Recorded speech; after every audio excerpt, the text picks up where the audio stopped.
আসসালামু আলাইকুম। Hello viewers, এটা হলো উত্তরা 10 নম্বর সেক্টর, রানাভোলা 3 নম্বর রোড। এখানে আধা ঘন্টা বৃষ্টি হইলে রাস্তার অবস্থা খুব খারাপ অবস্থা হয়ে যায়। জুম্মার নামাজের আগ থেকে বৃষ্টি শুরু হয়েছে।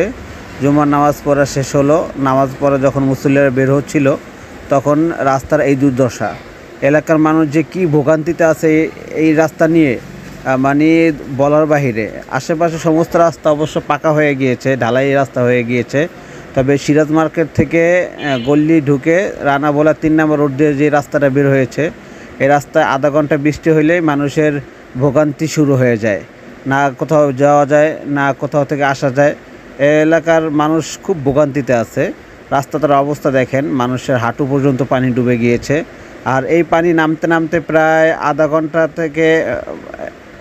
ঘন্টা হবে না, আর প্রায় 6-7 ঘন্টা লাগবে এই পানিটা নামতে।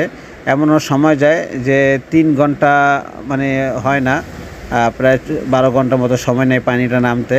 আর পানিটা নামার পরে রাস্তা এত পরিমাণ কাদা হয়, হাঁটা যায় না। প্রায় সব সময় পানি থাকে এই রাস্তায়। আধা ঘন্টা বৃষ্টিতে যদি রাস্তার এই দুর্দশা হয় তাহলে মানুষ কিভাবে চলাচল করবে আমার বুঝে আসে না। আমি সবার মানে প্রশাসনের সুদৃষ্টি আমি কামনা করছি, যাতে আমাদের এই রাস্তাটা অন্তত ইট পাকা হয়ে যায়। আশেপাশে সব রাস্তা ঢালাই হয়ে গিয়েছে। সিরাজ মার্কেট, 6 নম্বর রোড, সব রাস্তা পাকা হয়ে গিয়েছে। আমার প্রশাসনের কাছে আকুল আবেদন এই যে আশেপাশে রানাভোলা 6 নম্বর রোড, 5 নম্বর রোড, মেইন রাস্তা, সমস্ত রাস্তা পাকা হয়ে গিয়েছে। আর আমরা কেন ভোগান্তিতে থাকব?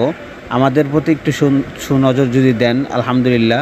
আমাদের রাস্তাটা পাকা হয়ে গেলে এই এলাকার মানুষজন খুবই স্বস্তি ফিরে পাবে। সবাই খুব কষ্টে আছে, কারণ যখন পানি হয় তখন সমস্ত ব্যবসা বাণিজ্য বন্ধ হয়ে যায়। এখানে দোকানপাট পানি হয়ে যায়, নিচু বাড়ি ঘরে পানি ঢুকে যায়, আর হাঁটা চলা খুব মুশকিল হয়ে যায়। নামাজে যাওয়া যায় না, দোকানপাটে যাওয়া যায় না, ঘর থেকে বের হওয়া যায় না।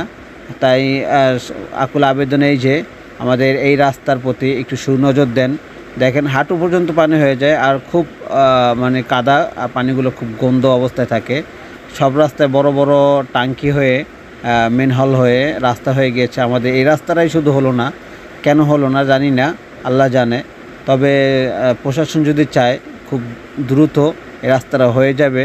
হ্যাঁ, দেখেন এখানে বাচ্চারা ইট দিয়ে বেড়া দিচ্ছে যাতে পানিটা ভিতরে না যায়। কতটা কষ্টে, এই গলির ভিতরে যদি পানি ঢুকে যায় তাহলে অনেক ঘরবাড়ির ভিতরে পানি ঢুকে যাবে। তাই তারা ইট দিয়ে বেড়া দিচ্ছে। যাদের বাড়িঘর উঁচা আছে